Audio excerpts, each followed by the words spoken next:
Bismillahirrahmanirrahim. Assalamualaikum warahmatullahi wabarakatuh. Jumpa lagi dengan saya di Abil Maiwa Channel. Jadi teman-teman, channel ini adalah merupakan channel pendidikan tempat kita berbagi tentang aplikasi pendidikan, Microsoft Office, serta tips dan triks komputer. Jadi pada video kali ini kembali lagi admin akan berbagi sebuah video informasi yang cukup penting tentunya untuk teman-teman guru honorer di seluruh Indonesia terkait poin yang harus teman-teman penuhi jika ingin lolos menjadi ASN P3K di tahap yang kedua. Di sini judul videonya tentunya adalah target soal yang harus benar agar lolos passing grade ASN P3K guru tahap kedua P3K guru. Peluang lolos ASN P3K tahap kedua semakin besar. Oke teman-teman ya, tanpa berbasa-basi lagi dan berpanjang lebar lagi, kita langsung saja ke informasinya. Jadi di sini perlu teman-teman pahami bahwasanya untuk target soal yang harus teman-teman penuhi agar teman-teman bisa lolos menjadi ASN P3K di tahap yang kedua, tentunya kita harus mengetahui dulu kategori-kategori afirmasi yang masih berlaku di tahap kedua dan tahap ketiga. Jadi di sini ada beberapa afirmasi. Yang pertama itu afirmasi cerdik, kemudian afirmasi usia 35, honorer K2, usia di atas 35 plus kategori 2 dan non afirmasi. Namun ada yang terlupa satu ya teman-teman ya, yaitu afirmasi untuk guru disabilitas ya, terlupa di sini. Nah, di sini kita akan melihat target soal yang harus benar khusus untuk passing grade kategori 1 atau passing grade sebelum Kepmenpan RB nomor 1169 tentang penyesuaian nilai ambang batas terbit. Jadi PG1 ini itu adalah PG murni dan lebih diprioritaskan ketimbang passing grade kedua dan tentunya passing grade yang ketiga, seperti itu. Nah, yang pertama yang akan kita bahas di sini adalah target soal yang benar untuk P1 atau target soal yang benar untuk passing grade kategori 1 atau passing grade kategori murni, seperti itu ya. Nah, di sini kita akan ambil sampel untuk passing grade guru kelas SD. Nah, untuk PG1 untuk guru kelas SD itu passing grade-nya itu teman-teman adalah 320 ya, 320 tentunya seperti itu. Nah, jadi belum ada penurunan passing grade, belum ada penyesuaian nilai ambang batas untuk PG1, masih tetap 320. Nah, di sini kategori afirmasinya yaitu adalah cerdik, kemudian usia 35 tahun, honorer kategori 2, usia di atas 35 plus kategori 2, dan tentunya non afirmasi. Nah, untuk sertifikat pendidik, bonus nilai yang didapatkan itu teman-teman adalah 500 ya. Berarti otomatis langsung auto lolos passing grade untuk kompetensi teknis khusus untuk pemilik sertifikat pendidik, seperti itu ya. Kemudian untuk guru honorer berusia 35 tahun itu akan mendapatkan bonus nilai 75. Nah, itu akan mendapatkan bonus nilai 75. Seperti itu ya teman-teman ya. Makanya target soal yang benar itu adalah 245. Seperti itu ya. Oke.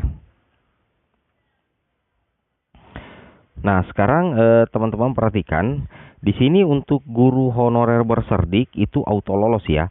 Sedangkan guru honorer berusia 35 tahun itu mendapatkan bonus nilai 75 dan poin yang dibutuhkan untuk mencapai passing grade itu adalah 245. Sedangkan honorer kategori 2 itu bonus nilainya 50. Sedangkan bonus poin yang dibutuhkan untuk mencapai passing grade untuk honorer kategori 2 itu adalah 270. Seperti itu teman-teman ya. Jadi butuh 270 poin. Kemudian guru honorer usia di atas 35 plus kategori 2 berarti mendapat double afirmasi. Berarti bonus nilainya itu tinggi, yaitu 10% tambah 15% berarti 125 poin. Jadi sisa mencari 195 195 poin lagi untuk mencapai PG1 yaitu 320 seperti itu. Sedangkan non afirmasi itu tentunya tidak mendapatkan bonus nilai, berarti harus mencapai passing grade ya. Mulai dari 0 berarti harus mencapai passing grade atau butuh 320 poin untuk bisa lolos passing grade khusus untuk guru non afirmasi. Seperti itu teman-teman ya. Nah, seperti itu ya. Jadi inilah gambaran poin-poin yang harus dipenuhi untuk bisa mencapai passing grade PG1 untuk guru kelas SD seperti itu. Nah, untuk jumlah soal yang benar kita akan coba cek sebentar di sini teman-teman ya.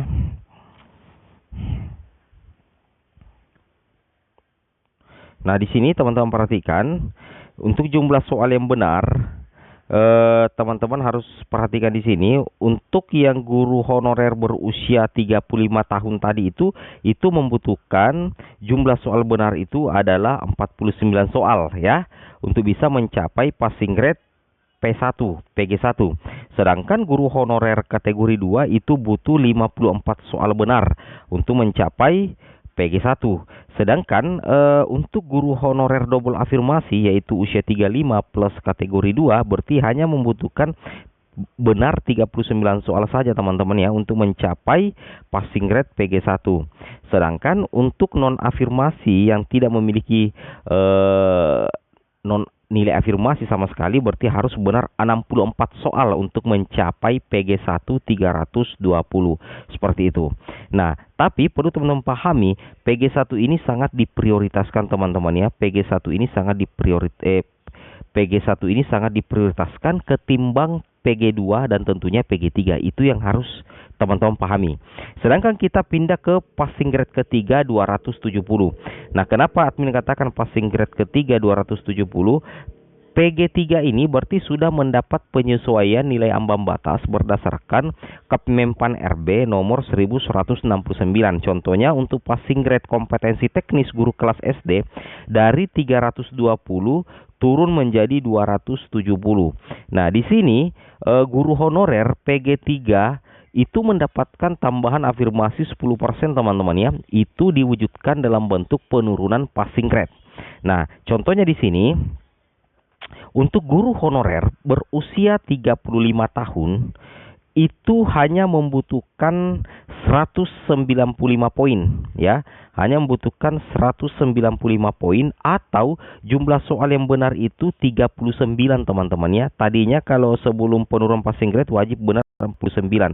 Tapi kalau PG3 itu guru usia 35 hanya benar 39, itu sudah mencapai penyesuaian nilai ambang batas guru kelas SD 270 seperti itu. Kemudian untuk guru honorer kategori 2 itu tadinya hanya harus benar 54 soal untuk PG1. Kalau di PG3 itu hanya butuh poin 220 atau soal benarnya itu adalah 44 nomor. Seperti itu ya. Kemudian untuk double afirmasi guru usia 35 tahun plus kategori 2 tadinya itu wajib benar 39 soal. Kalau di PG3 itu hanya butuh poin 145 untuk mencapai penyesuaian nilai ambang batas PG3 270 untuk kompetensi teknis atau benar hanya 29 soal saja. Seperti itu ya. Sedangkan yang non afirmasi yang tidak memiliki afirmasi sama sekali di PG3 ini hanya butuh 270 poin saja atau hanya benar 54 soal dari sebelumnya di PG1 wajib benar 64 soal. Tapi kalau di PG3 itu hanya benar 54 soal sudah lolos passing grade. Seperti itu ya untuk PG3. Nah, di sini teman-teman ya, teman-teman bisa amati tabel resminya di sini. Nah, di sini jelas ya, banyak sekali perbedaan gap ya. Kalau usia 35 bonus nilainya 75 poin untuk PG1. Jumlah poin yang dibutuhkan 245, jumlah soal yang benar 49. Kalau dia PG3, berarti jumlah poin yang dibutuhkan itu hanya 195. Jumlah soal yang benar itu 39 untuk guru usia 35 tahun. Berarti beda 10 poin teman-teman ya. Seperti itu. Kemudian kalau guru honorer kategori 2 itu bonus nilai 50 poin ya. bonus poin 50 poin. Kalau di PG1 itu wajib mendapatkan nilai 270 atau minimal benar soal itu 54 soal. Tapi kalau di PG3 yang sudah ada penyesuaian nilai ambang batas hanya membutuhkan tambahan poin 220 atau 44 poin setelah diberikan bonus nilai afirmasi. Seperti itu ya. Kemudian untuk guru usia di atas 35 plus kategori 2 itu kan mendapatkan bonus 125 poin. Berarti di PG1 320 itu hanya butuh 195 poin atau 39 soal yang benar. Tapi kalau di PG3 270 itu lebih sedikit lagi, hanya butuh 145 soal yang hanya butuh 145 poin atau hanya benar 29 soal saja. Sedangkan non afirmasi ini itu berjuang dari nol. Itu wajib mendapatkan 320 poin untuk PG1 dan 270 poin untuk PG3. Seperti itu. Oke teman-teman, mungkin cukup sampai di sini videonya. Semoga bermanfaat. Assalamualaikum warahmatullahi wabarakatuh.